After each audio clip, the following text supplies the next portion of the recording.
देखिए, एक ऐसे समय पर जब leader of the opposition Rahul Gandhi operation Sindoor के बाद भारतीय गवर्नमेंट को ही अटैक कर रहे हैं, पाकिस्तानी टॉकिंग पॉइंट्स और पाकिस्तानी प्रोपेगेंडा बेसिकली रिपीट कर रहे हैं कि भाई पाकिस्तान ने भारत के जेट्स गिरा दिए। याद रखिए, इसका जीरो एविडेंस है। तो इसके बदले में मोदी गवर्नमेंट ने भी अल्टीमेट ऊनो रिवर्स कार्ड खेल दिया है राहुल गांधी के साथ। उन्होंने कांग्रेस पार्टी के star spokes person Shashi Tharoor, एक बेसिकली आखिरी कांग्रेसी हैं जिनकी थोड़ी मोड़ी भी क्रेडिबिलिटी बची है लेफ्ट और राइट विंग दोनों की तरफ से, और बेसिकली शशि थरूर को लेके इंडियन गवर्नमेंट ने उनको ऑपरेशन सिंदूर का चीफ स्पोक्स पर्सन बना दिया है। That the color of the Sindoor is not that different from the color of blood, and that was what was spilt by the terrorists in our country. I thought it was a very, very evocative, emotional and powerful choice to name the operation that way. How much do you believe the US played a role in brokering the ceasefire? As far as we're concerned, almost none. The terrorists can't march in with impunity, kill our people and march out. They killed, sadly, 22 innocent people in Poonch. मैं अक्सर इस show पे बोल चुका हूं कि BJP देखिए execution में तो टॉप क्लास रहती है, लेकिन कम्युनिकेशन में हमेशा वीक पड़ जाती है। लेकिन इस बार ऑनेस्टली मानना पड़ेगा, इंडिया ने कम्युनिकेशन की वॉर भी फ्रंट फुट पे खेली है और पाकिस्तान की प्रोपेगेंडा फैक्ट्री का बहुत अच्छे से बैंड बजाया है। सबसे जबरदस्त स्ट्रैटेजी ये रही है कि इंडिया ने अपनी बात रखने के लिए सिर्फ रूलिंग पार्टी के लोगों को ही नहीं बल्कि ऑपोजिशन के बड़े बड़े फेसेस को भी यूज किया है, जैसे शशि थरूर और असदुद्दीन ओवैसी। ये मूव बहुत शार्प था क्योंकि इनका इस्तेमाल करके पाकिस्तान के नैरेटिव को हराया गया है, क्योंकि जब ऑपोजिशन के लोग भी इंडिया के साथ खड़े हैं तो the whole world needs to notice. और देखिए, मास्टर स्ट्रोक बहुत लिबरली यूज होता है कभी कभी दुनिया में, लेकिन honestly this is a genuine master stroke. क्यों, इसके बारे में आज बात करते हैं। हेलो और शाम शर्मा शो के इस एपिसोड में आपका बहुत बहुत स्वागत है। मैं हूं सेकुलरिज्म का सीईओ शाम शर्मा और आप सबको एक सेकंड बना। देखिए, शशि थरूर और असदुद्दीन ओवैसी को एक तरह से भारतीय गवर्नमेंट का स्पोक्स पर्सन बना के इंडिया ने एक तीर से दो शिकार किए। पहला, ऑपरेशन सिंदूर की जो कामयाबी है उसको दुनिया के सामने कम्युनिकेट करने के लिए इंडिया ने यूज किया शशि थरूर जैसे लोगों को, जो वेस्टर्न देशों में वेस्टर्न मीडिया को उनकी ही लैंग्वेज में उनसे भी बेहतर तरीके की लैंग्वेज इस्तेमाल करके उनको जवाब दे सकता है, और साथ ही साथ वेस्टर्न मीडिया को तो इंप्रेस कर ही सकते हैं, लेकिन साउथ दिल्ली की जो लावण्या है उसको भी इंप्रेस कर सकते हैं, क्योंकि साउथ दिल्ली की लावण्या के बारे में आपको पता ही है। इंग्लिश में उनको कुछ भी बोल दो, इंग्लिश में उनको गाली ही दे दो, वो उल्टा आपसे इंप्रेस हो जाएंगे कि वाह देखिए इसकी इंग्लिश की वोकैबुलरी कितनी अच्छी है। दूसरा निशाना यह है कि थरूर और ओवैसी जैसे लोग ऑपोजिशन के प्रोमिनेंट फेसेस हैं और उनकी क्रेडिबिलिटी इंडियन और global sort of left wing media के बीच काफी हाई है, वही मीडिया जो हिंदुत्व के खिलाफ बहुत हॉस्टाइल है। तो अब अगर बीजेपी का स्पोक्स पर्सन वहां जाता बात करने के लिए तो तुरंत ये हिंदू मुस्लिम वाले 500 सवाल उनसे पूछ के इसी सवालों में उनको लटकाए रखते हैं। लेकिन जब थरूर और ओवैसी जैसे लोगों के मुंह से ऑपरेशन सिंदूर की बात होती है तो उस पर automatically so called secular stamp लग जाता है, और वो लोग देश की सक्सेस को नेशनल सिक्योरिटी और जियोपॉलिटिक्स के एंगल से वेस्टर्न मीडिया के सामने रख सकते हैं। बहुत ही बढ़िया स्ट्रैटेजी है, वेरी ब्यूटीफुली डन, और ये न्यूज देख के मेरे को बेसिकली ये वाली फीलिंग है।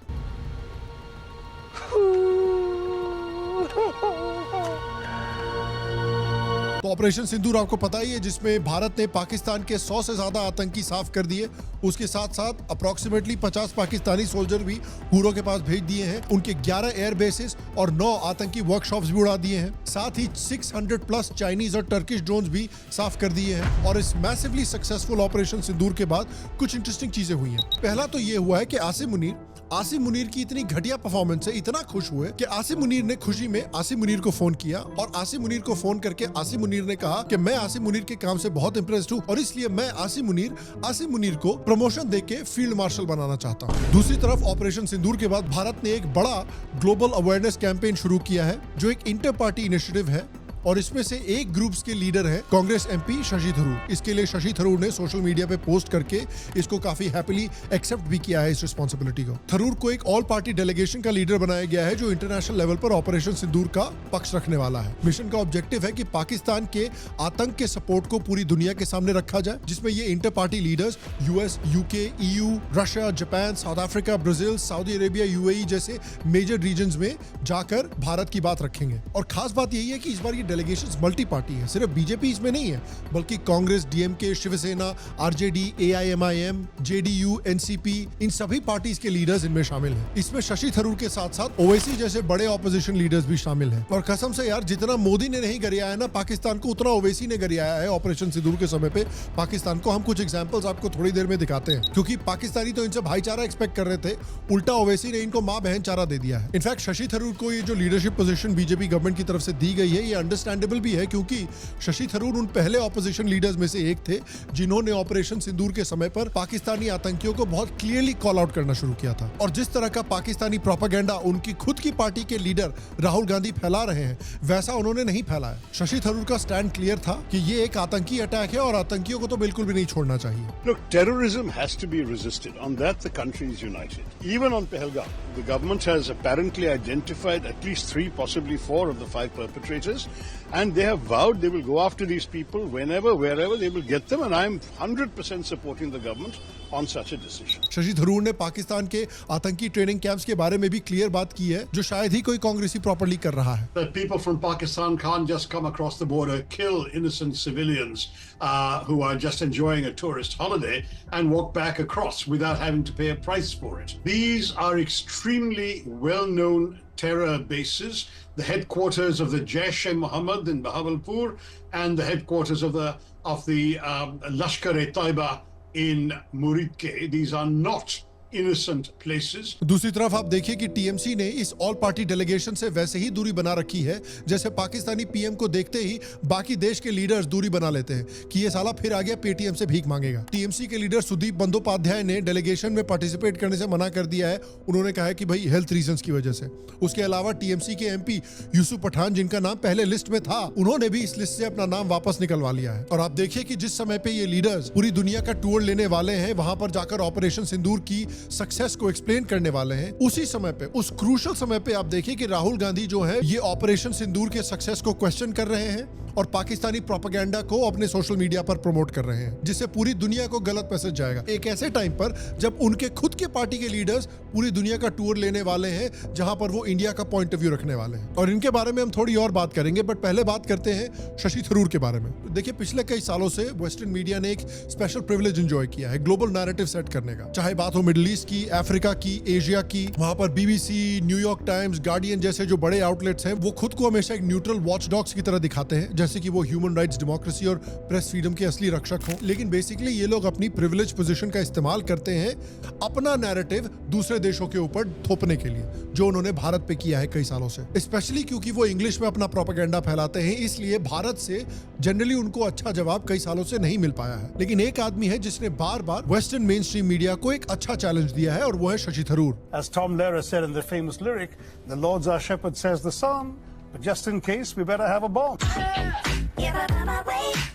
शशि थरूर एक ऐसे इंसान है जिनको लोग उनकी अंग्रेजी के स्किल्स के लिए ही जानते हैं। What's the meaning of fluxinosi nihilipilification, defenestrate, agathocacological, panglossian, quatch? और उनका कम्युनिकेशन स्टाइल भी काफी इफेक्टिव है, खासकर वेस्टर्न मीडिया को उनके लैंग्वेज में जवाब देने के लिए। सितंबर 2023 में इंडिया और कनाडा के बीच एक बहुत बड़ा डिप्लोमेटिक हंगामा हुआ था। उस समय के Canadian prime minister Justin Trudeau ने बोला था कि इंडिया का हाथ है खालिस्तानी आतंकी हरदीप सिंह निज्जर के मर्डर में। वेस्ट की पूरी मीडिया मशीनरी तुरंत एक्टिवेट हो गई और सबने बेसिकली इंडिया को ब्लेम करना शुरू कर दिया। लेकिन थरूर ने इस पर खुल के वेस्टर्न मीडिया की हिपोक्रेसी एक्सपोज की थी। उन्होंने बीबीसी के एक आर्टिकल का रेफरेंस दिया था जिसमें लिखा गया था कि एक्स्ट्रा टेरिटोरियल असैसिनेशंस किए जा रहे हैं रशिया, ईरान और इंडिया जैसे देशों के थ्रू। और थरूर ने सरकास्टिकली पूछा था कि यार वेस्टर्न देशों में शीशे नहीं है क्या? क्योंकि अगर सच में वो शीशे में देखते तो उनको समझ में आता कि सबसे ज्यादा टारगेटेड किलिंग्स तो यार अमेरिका करवाता है। ओसामा को पाकिस्तान में जाके किसने मारा? कृष्ण ने मारा। अल बगदादी को सीरिया में जाके किसने मारा? जादू ने मारा। चाहे सैकड़ों ड्रोन स्ट्राइक्स हो, सैकड़ों कोवर्ट ऑप्स हो, सैकड़ों CIA मिशंस हो, कोई ऐसा देश शायद दुनिया में है नहीं जहां पर अमेरिका ने एक्स्ट्रा जुडिशियल टारगेटिंग ना की हो। तो थरूर सिर्फ क्रिटिसाइज नहीं करते, लेकिन वो ग्लोबल प्लेटफॉर्म्स पे जाके कामली इंडिया का पॉइंट रखते भी हैं, चाहे इंडिया पाकिस्तान का टेंशन हो या कश्मीर पे सवाल हो या सर्जिकल स्ट्राइक्स पर सवाल हो। As I put it when I explained it to the BBC, I said, look, it's like you spot a burglar in the hedges outside your house, and you go and capture him there or deal with him there, rather than wait for him to shatter your windows and come into your house. We've had a lot of shattered windows in recent in recent years, and we chose at this time that we would hit them before they hit us. उन्होंने बार-बार international journalist को explain किया है कि India का जो response रहा है वो बहुत सेंसिबली कैलिब्रेटेड रहा है, बहुत मेजर्ड रहा है. This is a state that sponsors terrorism in the most vile manner, and a response absolutely had to be issued in order to make it clear there's a price to be paid for this kind of conduct. I think the Indian public expected no less, and I believe that what India did was a very sensibly calibrated response, where they were careful, first of all, to avoid collateral damage by striking at night, striking buildings which were known to be headquarters of wanted militant and terrorist groups, most of which have been proscribed by the United Nations Security Council. So these headquarters, known to be in Pakistan, were attacked, but very few casualties amongst the civilian population because the attacks were at 1 o'clock at night. उन्होंने specifically बहुत पेन्सटेकिंगली ये कोशिश की है कि वो सिर्फ और सिर्फ आतंकी गढ़ों पर और आर्मी बेसिस पर टारगेट करें. उन्होंने बहुत मेहनत करके सारे सिविलियन एरियाज को अवॉइड किया है, अनलाइक पाकिस्तान. एक बार अल जजीरा के एंकर ने एयर स्ट्राइक्स के बाद पाकिस्तान का प्रोपेगेंडा चलाने की कोशिश की थी और शशि थरूर ने उसको काफी अच्छे से शट डाउन भी किया था. We know who the culprits are. They've been running around on the loose in Pakistan for some years, and we seem to be, unfortunately, confined to sort of fulminating about them. The sad thing is they enjoy the patronage and the protection and apparently the arms and the training of the Pakistani military, and that's something that really gets the goat of many, many Indians. So these are things that worry us very seriously. It's a dangerous and irresponsible thing to do. And obviously, the country to that degree is pretty united on this. There are other aspects on which we will have political differences. And western media generally जब India पर attack करता है तो ये Hindu nationalist वाला ये थप्पा लगाने की कोशिश करते हैं लोगों पे, लेकिन शशि थरूर पे तो उतना लगा भी नहीं सकते क्योंकि वो किसी हिंदू नेशनलिस्ट पार्टी से तो है नहीं. वो तो बेसिकली इंडिया की मॉडर्न मुस्लिम लीग से है, यानी कांग्रेस पार्टी. तो जो इंडिया की सबसे बड़ी मुस्लिम सेपरेटिस्ट पार्टी है यानी कांग्रेस पार्टी, उस पे आप कैसे हिंदू नेशनलिस्ट होने का थप्पा लगा सकते हैं. अभी रिसेंट एग्जांपल ले लीजिए, मई 2025 में एक वीडियो वायरल हुआ था. एक जर्नलिस्ट ने थरूर से सवाल पूछा था based on so called media reports. तो थरूर ने तुरंत पूछा कौन सा रिपोर्ट, कौन सा आउटलेट, कौन सा फैक्ट, लेट्स बी क्लियर यार. On the basis of what? So that's what. So do You know, you all went to journalism school. Aren't you supposed to have some basic evidence, facts and figures, who, what, where, why, when, etc.? Tell me who, what, where, why, when, then I'll be. I have not received any communication to this effect. उन्होंने point भी किया था कि भैया journalism का मतलब होता है वेरीफाई करना, कॉन्टेक्स्ट देखना, नॉट जस्ट कोटिंग एनी वेग सोर्सेज. और ये कई सालों से वेस्टर्न मीडिया को जवाब देते हुए आ रहे हैं. मई 2015 में उनका एक काफी फेमस स्पीच हुआ था ऑक्सफोर्ड यूनियन में, जिसमें डिबेट का टॉपिक था Britain owes reparations to her former colonies. उसमें शशि थरूर स्टेज पे आए थे और काफी अच्छे से ब्रिटिश कॉलोनियलिज्म की पूरी हिस्ट्री बयान की थी और काफी अच्छे से उन अंग्रेजों को धोया था. If I can just quickly look through the other notes I was scribbling while they were speaking, there was reference to democracy and rule of law. Let me say with the greatest possible respect, it's a bit rich to oppress, enslave, kill, torture, maim people for 200 years and then celebrate the fact that they're democratic at the end of it.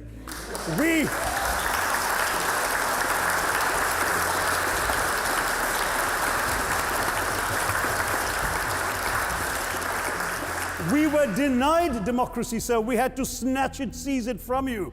With the greatest reluctance, it was conceded in India's case after 150 years of British rule, and that too with limited franchise.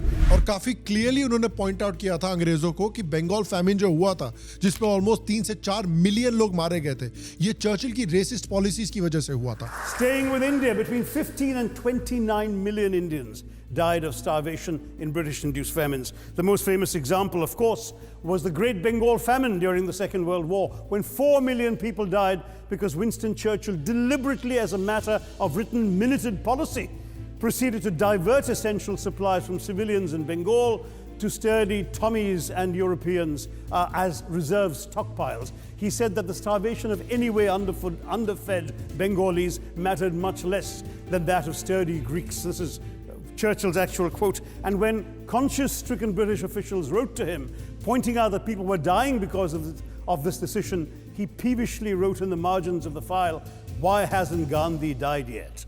So all notions that the British were trying to do their colonial enterprise out of enlightened despotism to try and bring the benefits of colonialism and civilization. उन्होंने बोला था कि railway जिन्होंने अपनी economic extraction के लिए बनाई थी, इंडिया की डेवलपमेंट के लिए नहीं बनाई थी. Transportation, there was no attempt made to match supply to demand for mass transport, none whatsoever. Instead, in fact, the Indian railways were built with massive incentives offered by Britain to British investors, guaranteed out of Indian taxes paid by Indians, with the result that you actually had 1 mile of Indian railway costing twice what it cost to build the same mile in Canada or Australia, because there was so much money being paid in extravagant returns. Britain made all the profits, controlled the technology, supplied all the equipment, and absolutely all these benefits came as private enterprise, British private enterprise, at public risk, Indian public risk. That was the railways as an accomplishment. उन्होंने तो in fact ये भी बोला कि जितना पैसा अंग्रेजों ने लूटा है हमसे, उसके लिए हमको reparations भी देने चाहिए. We are not arguing specifically that vast sums of money need to be paid. The proposition before this House is the principle of owing reparations, not the fine points of how much is owed, to whom it should be paid. The question is there a debt? Does Britain owe reparations? As far as I'm concerned, the ability to acknowledge a wrong that has been done, to simply say sorry, will go a far, far, far longer way than some percentage of GDP in the form of aid. What is required, it seems to me, is accepting the principle that reparations are owed. Personally, I'd be quite happy if it was £1 a year for the next 200 years after the last 200 years of Britain and India. But honestly, yaar, I don't think हमको reparations की जरूरत है. I am not in favor of getting reparations from the British. यार उनके देश की ऐसे ही माँ बहन हो रखी है. इंडिया अभी ग्रो कर रहा है. इंडिया देखो यार, कुछ सालों में बहुत अमीर देश बनने वाला है. अंग्रेजों को देख लो क्या रखा है यार. ब्रिटिश जो है वो रिकॉर्ड नंबर्स में ब्रिटेन छोड़ के जा रहे हैं. कुछ सालों में यार इंडिया को उनको चंदा देना पड़ेगा उस देश को सर्वाइव करने के लिए. भिखमंगे बनने वाले हैं वो यूरोप के. लीजिए ना, पैसा पकड़ते चलिए. लीजिए, कितना पैसा?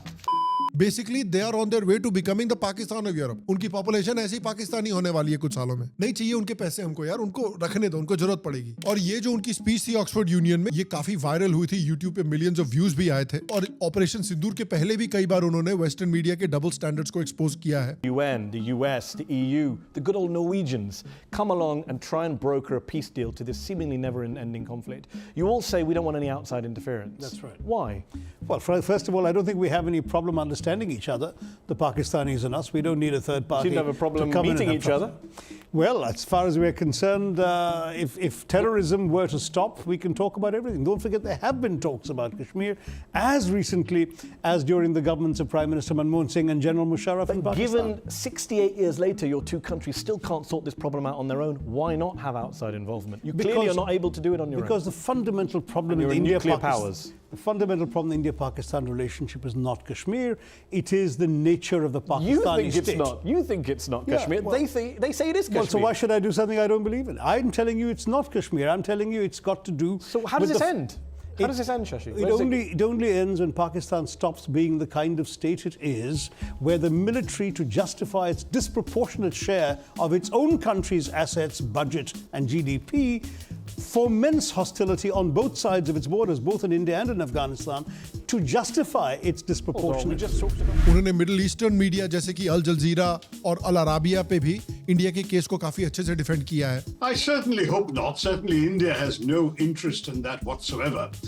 All India wanted to do was to make it very clear that people from Pakistan can't just come across the border, kill innocent civilians who are just enjoying a tourist holiday and walk back across without having to pay a price for it.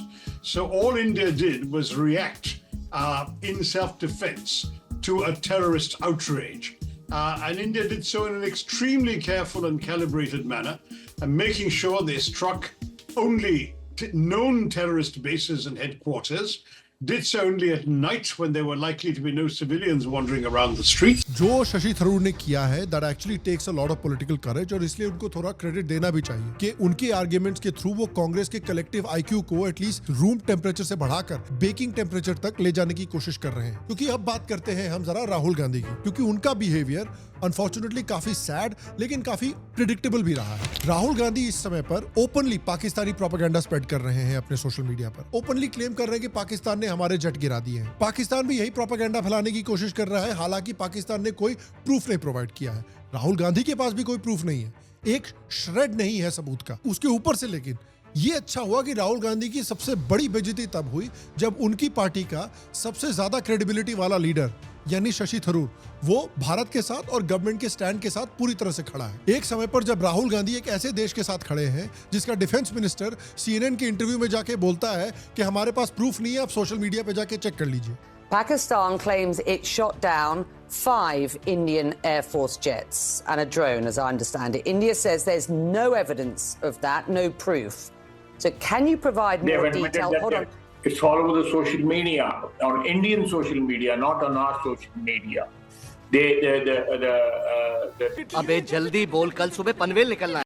जितनी मेहनत पाकिस्तान खुद नहीं कर रहा उससे ज्यादा मेहनत तो राहुल गांधी कर रहे हैं पाकिस्तान के लिए। सरप्राइजिंग क्यों है यार? इसी पार्टी ने MOU साइन किया था ना चाइनीज कम्युनिस्ट पार्टी के साथ, जिसके डिटेल्स अभी तक पब्लिक नहीं हुए हैं। गालवान क्लैश के समय पे ये अलेजेडली चाइनीज डिप्लोमेट से मिलके आ रहे थे, तो ऑब्वियसली आपको मिर्ची लगेगी कि भाई चाइना का जो पालतू कुत्ता है पाकिस्तान, उसको इंडिया ने मार कैसे दिया। उल्टा थरूर को देख लीजिए, ना सिर्फ उन्होंने इंडिया की वैक्सीन मैत्री की डिप्लोमेसी की तारीफ की थी, बल्कि मोदी के रिसेंट US विजिट की भी तारीफ की थी। और इसीलिए कांग्रेस इतना छटपटा रही है यार कि अब शशि थरूर के साथ करे क्या। इसीलिए कांग्रेस और थरूर के बीच में दरार की बातें आजकल बहुत निकल के आ रही हैं। अब कांग्रेस पार्टी के द्वारा सजेस्टेड कैंडिडेट्स भी देख लीजिए अब जरा। Firstly, Syed Nasir Hussain. Now, the other MP, Gaurav Gogoi. Well, Amrinder Raja Waring. मतलब ऐसे ऐसे चपड़गंजुओं को चुना है कांग्रेस ने जो शायद वर्ल्ड स्टेज पे इंडिया की इज्जत की धज्जियां ही उड़ा देते। और इसीलिए शशि थरूर ने भी बोला है कि अगर कांग्रेस पार्टी को उनकी जरूरत नहीं है तो उनके पास और भी ऑप्शंस है। और सिमिलरली जैसा मैंने पहले कहा था कि अब ओवैसी के बारे में मैं थोड़ी देर में बात करूंगा, तो उनके बारे में भी बात करते हैं। मैं बहुत खुश हूँ कि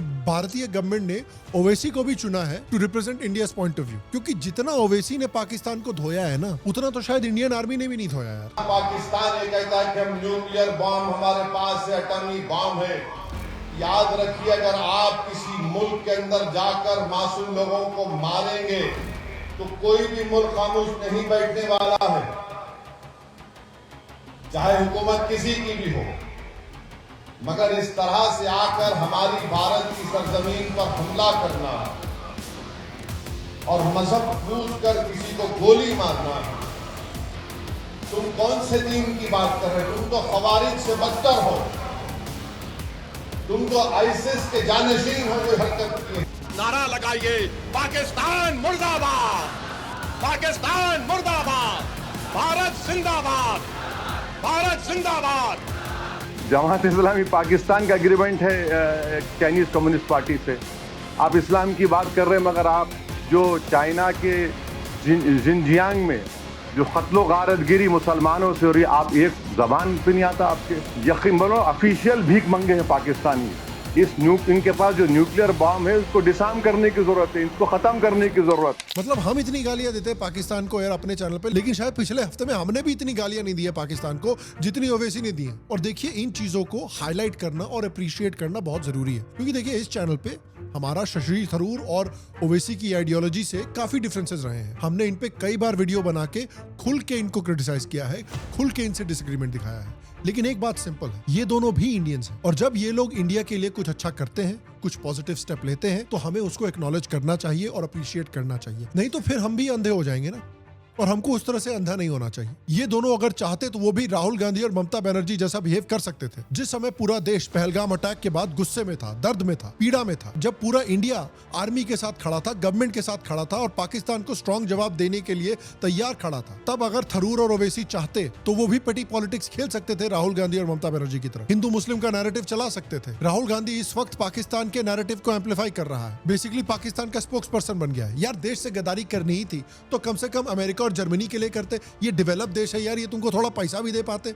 लेकिन भाई पाकिस्तान के लिए, इस मुल्क के पास आपको देने के लिए पैसा ही नहीं है यार। भिखमंगे देश के लिए आप अपने देश से गद्दारी कर रहे हो यार, इसीलिए तो आपको पप्पू बोलते हैं लोग। और राहुल गांधी और पाकिस्तान यार, it's a match made in heaven. Rahul Gandhi भी पाकिस्तानी मिसाइल की तरह ही है, अनस्टेबल, अनरिलायबल और कंप्लीटली इनइफेक्टिव। और ममता बनर्जी को देख लीजिए, इन्होंने यूसुफ पठान का नाम हटा दिया एमपीज की लिस्ट से जो इंडिया को रिप्रेजेंट करने वाले थे पूरी दुनिया के सामने, सिर्फ इसलिए क्योंकि उनको डर था कि उनका जो 30% वोट बैंक है वो कहीं इसको एक प्रो इंडिया मूव की तरह ना देख लें। उनकी पॉलिटिक्स इस बात पे टिकी हुई है कि वो कभी भी ओपनली प्रो इंडिया ना दिख सके, लेकिन थरूर और ओवैसी ने ऐसा नहीं किया। उन्होंने इतने इंपॉर्टेंट समय पे देश को डिवाइड करने की कोशिश नहीं की, उल्टा वो देश के साथ खड़े रहे। अपने पॉलिटिकल बेस को अपसेट करने के रिस्क पर भी उन्होंने खुलेआम प्राउडली इंडिया का स्टांस दुनिया के सामने बोला भी और अपने सपोर्टर्स के सामने भी बोला। और सरकार ने भी बहुत स्मार्ट काम किया है कि इन दोनों को मल्टी पार्टी डेलीगेशन का फेस बनाया है, जो दुनिया के सामने जाके इंडिया का स्टांस रखेगा। और मुझे भी ये देख के खुशी हुई कि उन्होंने ये जिम्मेदारी